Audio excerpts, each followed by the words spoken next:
Hello everyone. आप सभी का हमारे चैनल सुमन क्लासेस में हार्दिक स्वागत और अभिनंदन। पिछले कुछ समय से मैं कोई वीडियो नहीं डाल पाया, उसके लिए मैं क्षमा चाहता हूँ। मैं अपने निजी कारणों की वजह से व्यस्त था। लेकिन आज पुनः हम जिस विषय पर बात करने वाले हैं, आज का जो हमारा टॉपिक है वो है ऑपरेशन ब्लैक बोर्ड।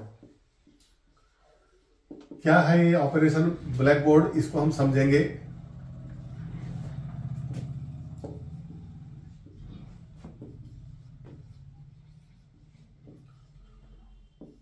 1986 की जो शिक्षा नीति हमारे यहाँ आई थी, उसमें प्राथमिक विद्यालयों में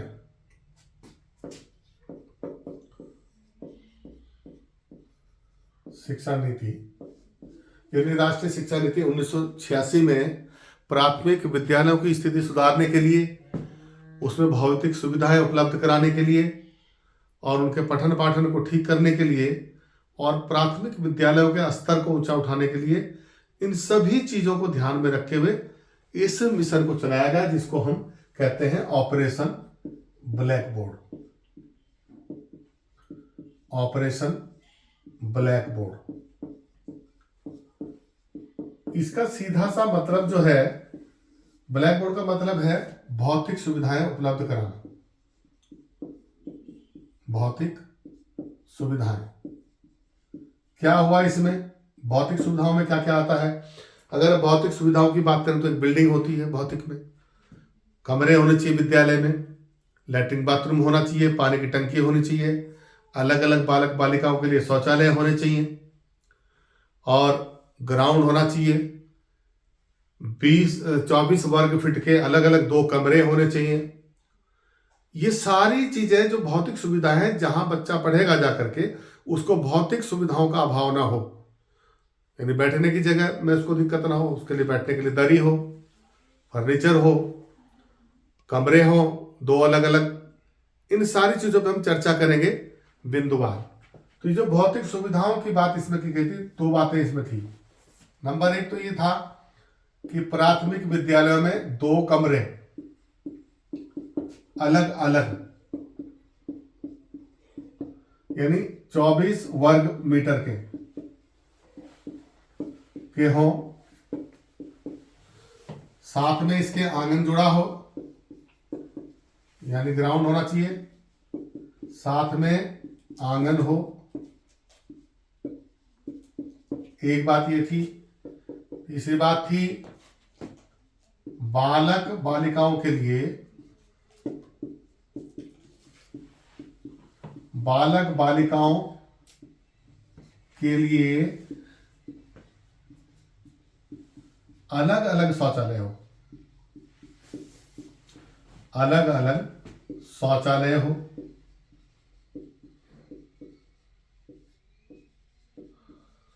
ये होना चाहिए ताकि उनको, बालकों को वहां किसी प्रकार की दिक्कत ना हो।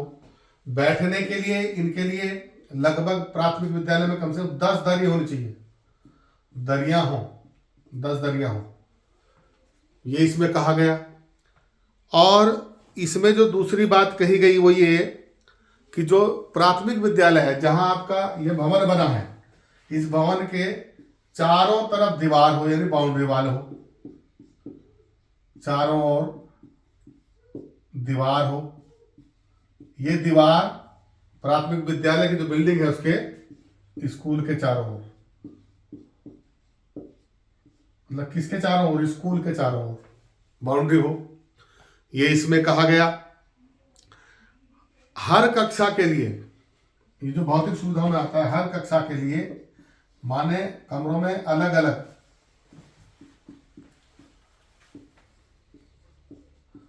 कक्षा के लिए अलग श्यामपट हो, जिसको हम ब्लैक बोर्ड कहते हैं।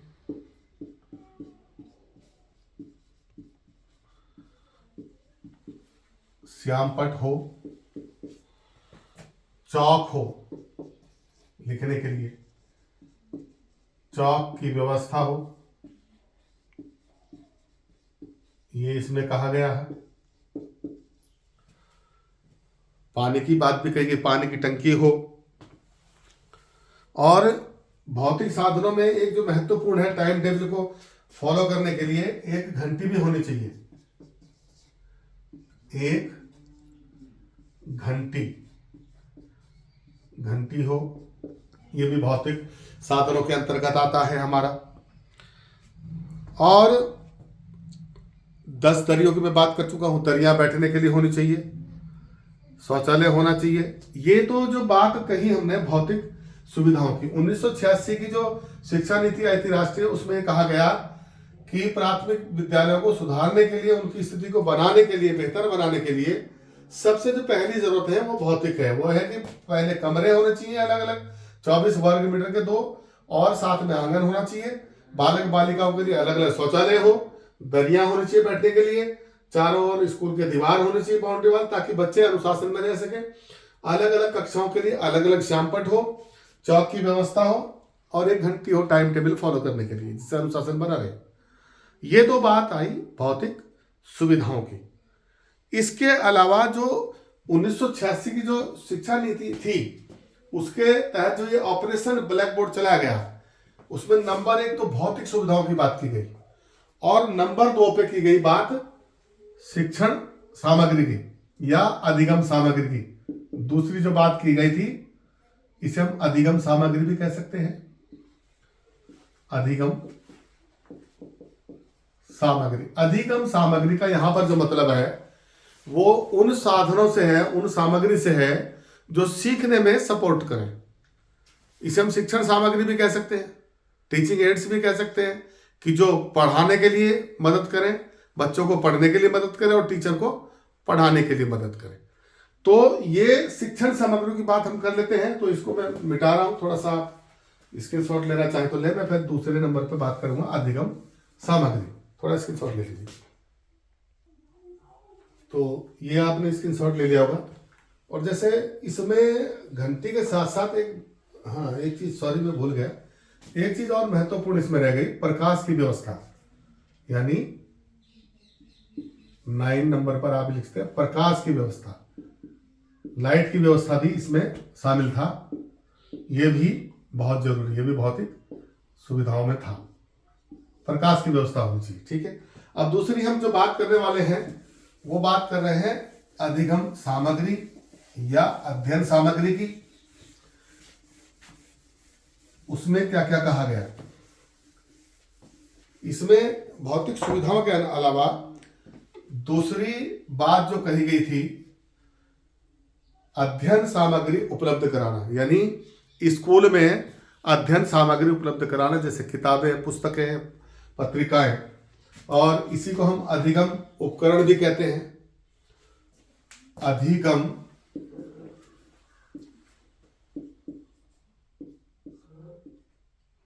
उपकरण या अधिगम सामग्री भी कह सकते हैं इसको हम। इसमें क्या क्या बातें कही गई? देखिए, सबसे पहली बात तो उन्होंने कहा कि इसमें पाठ्यक्रम, जो आपका सिलेबस है, वो पूरी तरह से प्री प्लान होना चाहिए, तैयार होना चाहिए। जो पढ़ने के पाठ्यक्रम के अंदर जो पाठ्य पुस्तकें हैं वो स्कूल में उपलब्ध होनी चाहिए, पाठ्य पुस्तकें। और पाठ्य पुस्तकों के साथ साथ जो एक शिक्षक निर्देशिकाएं होती हैं टीचरों के लिए, शिक्षक निर्देशिकाएं, ये निर्देशिकाएं शिक्षा विभाग द्वारा शिक्षकों के लिए निर्देश जारी करती हैं कि किस प्रकार आप व्यवस्था बनाए रखेंगे, किस प्रकार आप शिक्षण कार्य करेंगे, किन किन नियमों का ध्यान रखेंगे। मतलब इसमें टीचरों के लिए उचित दिशा निर्देश दिए रहते हैं, ये आपके पास होनी चाहिए। दूसरा, उन्होंने कहा कि आपके पास भारत का, यानी जिस राज्य में आप रहते हैं उस राज्य का, जिस जिले में रहते हैं उस जिले का जो है ना, एक एक क्या होना चाहिए, नक्शा होना चाहिए। क्या होना चाहिए? मैप। एक एक क्या होना चाहिए? नक्शा। इसको रखने के पीछे ये था कि जो बच्चा प्राथमिक स्कूल में जाएगा, प्राइमरी स्कूल में जाएगा, उसको अपने जिले के नक्शे के बारे में, जिले की जानकारियां बाई मैप के द्वारा, नक्शे के द्वारा कौन सी जगह है, कहाँ है, उसको उसका ज्ञान होगा। और फिर राज्य में, जिस राज्य में वो रहता है उस राज्य में उसका जिला कहाँ है उसका ज्ञान होगा। और जिस राज्य में वो रहता है वो राज्य भारत के किस कोने में, किस दिशा में स्थित है, उसका भी उसे ज्ञान रहेगा। ये तभी होगा जब उसे ये नक्शों के द्वारा, सामग्री के द्वारा बताया जाएगा। माने आप किसी को जबानी बता देते हैं कि आप डिस्ट्रिक्ट फलाने में रहते हैं, आप ब्लॉक आपका ये है, भारत है, उसे नक्शे में कैसे पता चलेगा? जब तक आपके पास नक्शा नहीं होगा, आप चार्ट डालेंगे, दीवार पर लगाकर नक्शा बताएंगे, उसको पेंसिल से या उंगली लगाकर बताएंगे कि ये आपका जिला है, ये इस प्रदेश में स्थित है, ये प्रदेश भारत के इस राज्यों से मिला हुआ है, इस जगह पर स्थित है, तो उसका ज्ञान ज्यादा बढ़ेगा। इसलिए अध्ययन सामग्री में, यानी अधिगम उपकरणों में, सीखने के जो साधन हैं उन साधनों में ये नक्शे होना बहुत जरूरी है। ये ऑपरेशन ब्लैक बोर्ड में बताया गया। दूसरी बात अगर करें तो जो आप इसके साथ साथ आपने देखा होगा जो जरूरी चार्ट है प्राथमिक स्कूलों में, चार्ट, ये चार्ट क्या है? ये चार्ट पहाड़ों के हो सकते हैं, गिनती के हो सकते हैं, अल्फाबेट जो अक्षर होते हैं अ आ इ ई उसके हो सकते हैं, ABCD के हो सकते हैं आपके पास। और इसके अलावा जो सीखने से संबंधित हैं, जिनमें आप चार्ट के द्वारा बच्चे को समझा सकते हैं, उनके चार्ट हो सकते हैं। और इसके साथ साथ एक ग्लोब, जो ग्लोब आपका बना रहता है पृथ्वी का प्रतीक, जिसमें आप ग्लोब में बच्चों को ये बता सकते हैं कि हमारी पृथ्वी गोल है, किस प्रकार से घूमती है, कहाँ कहाँ इसमें कौन सी रेखाएं हैं, यानी भौगोलिक ज्ञान कराने के लिए ये ग्लोब का होना, ये होना चाहिए। जरूरी चार्ट हो, ग्लोब हो, होना जरूरी है, ये इसमें होने चाहिए। इसके अलावा उन्होंने कहा कि प्राथमिक स्कूल में कैंची, हथौड़ी, एक हथौड़ी, प्लास आदि ये जरूर होनी चाहिए। अब आप यहां पर समझेंगे इसका क्या मतलब है। देखिए, प्राथमिक स्कूलों में बहुत सारे काम बच्चों को जो शिल्प से संबंधित होते हैं वो पढ़ाए जाते हैं। कागज को काटना, अखबार की कटिंग करना, अखबारों से फूल बनाना, इन सब के लिए आपको एक कैंची होनी चाहिए। बहुत सारी प्रतिभाएं ऐसी हैं जो कागज की कटिंग के फूल बनाना सीखना चाहते हैं, उनको आप कैसे बताओगे? यदि आपके पास कैंची है, आपके पास कागज है, तो आप काट करके उनसे कई प्रकार की आकृतियां बना करके बच्चों को दिखा सकते हैं। हथौड़ी, ये भी ऐसा आइटम है कि इससे घर में प्राथमिक ज्ञान की चीजें, आपको कील ठोकना, बहुत सारी कहीं जरूरत की काम करना, उन सब के लिए हथौड़ी, प्लास पकड़ने के लिए कील निकालना, ये सब बच्चों को सिखाने के साथ साथ यदि इसका बच्चों को तो सिखाएंगे, इसका और जो महत्वपूर्ण है वो क्या है महत्व इसे रखने का? ये चार्ट कैसे आप दीवार पर लगाएंगे? इससे हथौड़ी से कील, प्लास से कील पकड़ के आप दीवार पर ठोकेंगे, जब कील लगेगी तो उस पर चार्ट आप टांग सकते हैं। प्लास से आप उस कील को निकाल सकते हैं, दूसरी जगह लगा सकते हैं। ये सब इसके लिए जरूरी है ताकि जहां दीवारों पर नक्शे, ग्लोब, चार्ट, जो जरूरी चीजें हैं वो टीचर वहां पर उसको लगा सके और बच्चों को भी उसके उपयोग के बारे में प्राथमिक जानकारी दे सके। एक तो ये बात हुई। दूसरी बात कही उन्होंने कि रेडियो, टेप रिकॉर्डर, ये भी बहुत जरूरी है। एक तो रेडियो होना चाहिए प्राथमिक स्कूलों में और टेप रिकॉर्डर। इसका क्या महत्व है? रेडियो में देश विदेश की, राज्य की खबरें, समाचार जो बच्चों को नई नई जानकारी देने में सहायता करते थे। 1986 में जब ये शिक्षा नीति आई तो टेक्नोलॉजी बहुत ज्यादा आगे नहीं थी। उस समय ये महसूस किया गया कि रेडियो के द्वारा जितने भी समाचार, नई नई जानकारियां, नए नए वार्तालाप, बहुत सारे उस पर रेडियो पे समाचार आते थे जिससे नई जानकारियां मिलती हैं, तो उनसे बच्चों को अपडेट कराने के लिए टीचर रेडियो में खबर सुने और उनको बच्चों को भी बताए और बच्चों को भी सुनाए। टेप रिकॉर्डर कोई बहुत महत्वपूर्ण चीज है। कोई वीडियो है, सीडी आपके पास है, अब तो सीडी आ गई, पहले टेप रिकॉर्डर में कैसेट होता था, उसमें उस कैसेट के द्वारा किसी का लेक्चर, किसी का कोई उद्बोधन, कोई भाषण जो बच्चों के लिए उपयोगी हो, उसको टेप रिकॉर्ड में लगा करके आप उनको सुनवा सकते हैं, जिससे उनका ज्ञानवर्धन बढ़े। ये भी बहुत जरूरी उपकरण था अधिगम उपकरणों के अंतर्गत, तो ये होना बहुत जरूरी बताया गया। और इसमें ये कहा गया कि ये सारी चीजें होनी चाहिए। इसके साथ साथ जो अगली बात इसमें कही गई वो ये कही गई कि छोटा सा एक पुस्तकालय भी होना चाहिए प्राथमिक विद्यालय में। पुस्तकालय का होना बहुत जरूरी है, क्योंकि जो बच्चे स्कूल में जाते हैं उनमें से बहुत सारे ऐसे हो सकते हैं किसी के पास किताबें उपलब्ध नहीं है, तो पुस्तकालय से उनको किताबें दी जाए, क्योंकि पुस्तकालय में अलग अलग विषयों की बहुत सारी चीजें किताबें रहती हैं। तो जिस बच्चे की जिस विषय में रुचि है, नुक्कड़ है, नाटक है, और बहुत सारे अपनी कहानियां हैं, कार्टून हैं, उनको पढ़ सकते हैं, उसमें अपना ज्ञानवर्धन कर सकते हैं। लेकिन ये तब होगा जब आपके पुस्तकालय में, विद्यालय में पुस्तकालय होगा और पुस्तकालय में किताबें होंगी, और पर्याप्त संख्या में, जितने संख्या में माना बच्चे स्कूल में 30 बच्चे हैं तो कम से कम इतनी किताबें होनी चाहिए ताकि हर बच्चे को किताब उपलब्ध हो सके। पर्याप्त मात्रा में, पूरी मात्रा में किताबें पुस्तकालय में होनी चाहिए। पर्याप्त पुस्तकें, मैं शॉर्ट में यहां पर लिख रहा हूं, पर्याप्त पुस्तकें होनी चाहिए, ये इसमें कहा गया। अगली जो बात कही गई कि मैं इसको थोड़ा मिटा दूं, यहां पे नीचे जगह खत्म हो रही। अगली जो बात कही गई वो ये कही गई कि जो प्राथमिक स्कूल है उसमें कम से कम 2 पत्रिकाएं भी होनी चाहिए, रेगुलर 2 पत्रिकाएं। और ये पत्रिकाएं कैसी होनी चाहिए? एक पत्रिका तो ऐसी हो जिसमें बच्चों से संबंधित ज्ञान भरा रहता हो, या जो स्कूली बच्चों के लेवल के हिसाब से पत्रिकाएं आती हैं जिनको बच्चे पढ़ें और अपना ज्ञानवर्धन करें।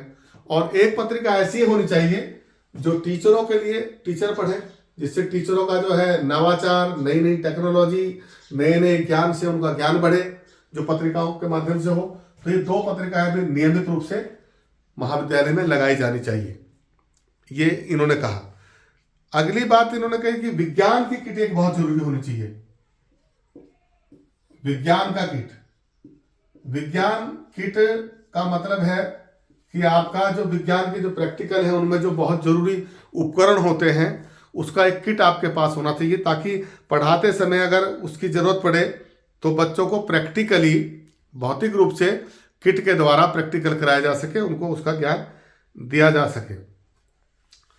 और एक और बात इन्होंने कही कि आपने भौतिक सुविधाएं दे दी, आपने स्कूल बना दिया, बिल्डिंग बना दी, पानी की व्यवस्था कर दी, टॉयलेट की व्यवस्था कर दी, प्रकाश की व्यवस्था कर दी, घंटी की व्यवस्था कर दी, किताबों की व्यवस्था कर दी, लाइब्रेरी बना दी, और जो जो भौतिक और अधिगम सामग्री है वो सारी उपलब्ध करा दी। इसके बाद जो इंपॉर्टेंट है और सबसे महत्वपूर्ण है वो ये कि इन सारे सामग्रियों का उपयोग करने के लिए और बच्चों को इसका ज्ञान कराने के लिए प्रत्येक प्राइमरी स्कूल में, प्रत्येक स्कूल में 2 अध्यापक होने चाहिए। 2 अध्यापक, ऐसा नहीं कि वहां एक अध्यापक जो है वो दिन भर बैठा है गेट पर डंडी लेकर के और 5 क्लासें उनको समेटे हुए पढ़ाएगा किस समय वो। तो 2 टीचर रहेंगे तो अनुशासन भी बनाए रखेंगे और क्लासें भी चलेंगी। इसलिए ये कहा गया कि कम से कम 2 अध्यापक जरूरी होने चाहिए, और यदि ये पूरे नहीं है तो भर्ती की जाए और वैकेंसी निकाली जाए, लेकिन ये संख्या पूरी की जाए। अब ये इतनी चर्चा करने के पीछे जो सारा मकसद है वो क्या था?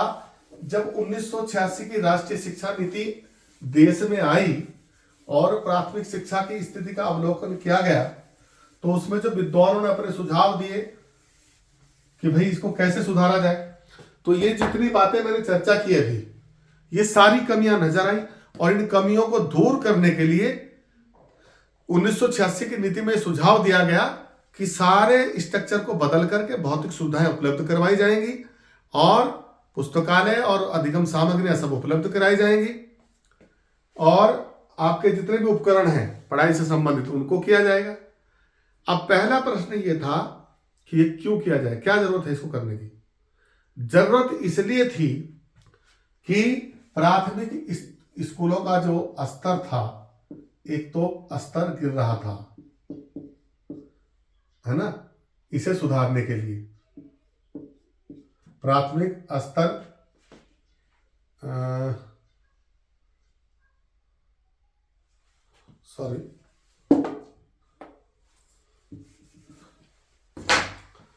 प्राथमिक शिक्षा के स्तर को सुधारना, ये इसका मकसद था। मतलब आवश्यकता क्या थी, इसको सुधारने के लिए किया गया। दूसरी बात ये कि जो शिक्षा का वातावरण है,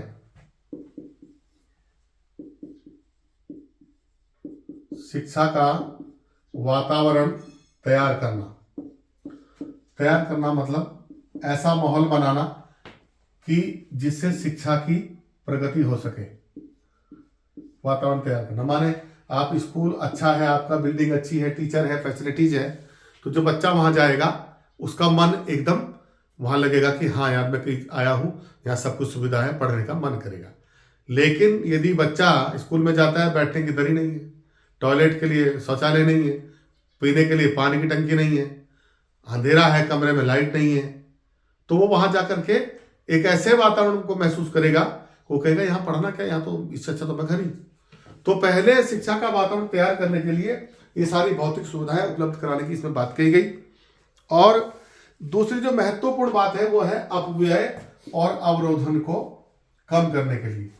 अपव्यय क्या होता है, अपव्यय व अवरोधन, ये थोड़ा समझना पड़ेगा। अवरोधन यानी जब हम अपव्यय की बात करते हैं तो अपव्यय मतलब आपने खर्च किया और वो बर्बाद हो गया। यानी एक बच्चा कक्षा 1 में पढ़ने गया और उसने कक्षा 1 पास नहीं की, बीच में छोड़ दिया, तो अपव्यय हो गया, यानी कोर्स पूरा ना करना।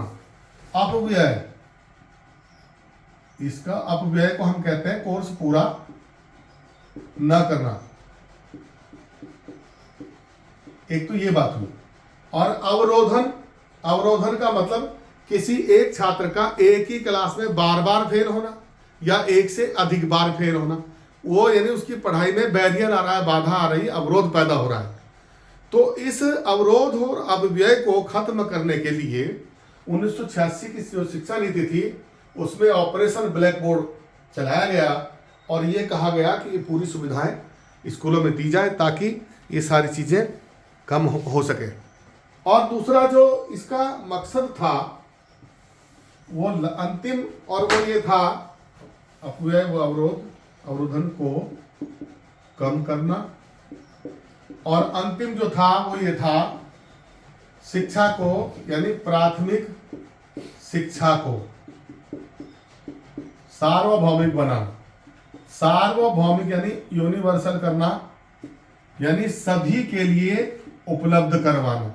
कोई ये न कहे कि मैं प्राथमिक स्कूल में नहीं जा सकता क्योंकि उसके पास कोई कारण नहीं होना चाहिए। वो ये न कहे कि स्कूल में टीचर नहीं है, स्कूल में दरी नहीं है, स्कूल में पानी नहीं है, स्कूल में टॉयलेट की व्यवस्था नहीं है, या स्कूल में पढ़ने के लिए किताबें नहीं है, या स्कूल में बैठने के लिए दरी नहीं है। वो कोई कारण उसके पास, बच्चे के पास नहीं बचना चाहिए। कोई भी बच्चा जब जाएगा तो शिक्षा सार्वभौमिक होगी, यानी सभी के लिए उपलब्ध होगी। तो ये थे ऑपरेशन ब्लैक बोर्ड के तहत कुछ बहुत महत्वपूर्ण बिंदु जो आपने समझे। मुझे लगता है शायद आपको समझ में आए होंगे, आशा करता हूं। और यदि आपको समझ में आए तो इसे शेयर भी कीजिए और लाइक भी कीजिए। और मिलते हैं अगले किसी वीडियो में, तब तक के लिए थैंक यू, धन्यवाद।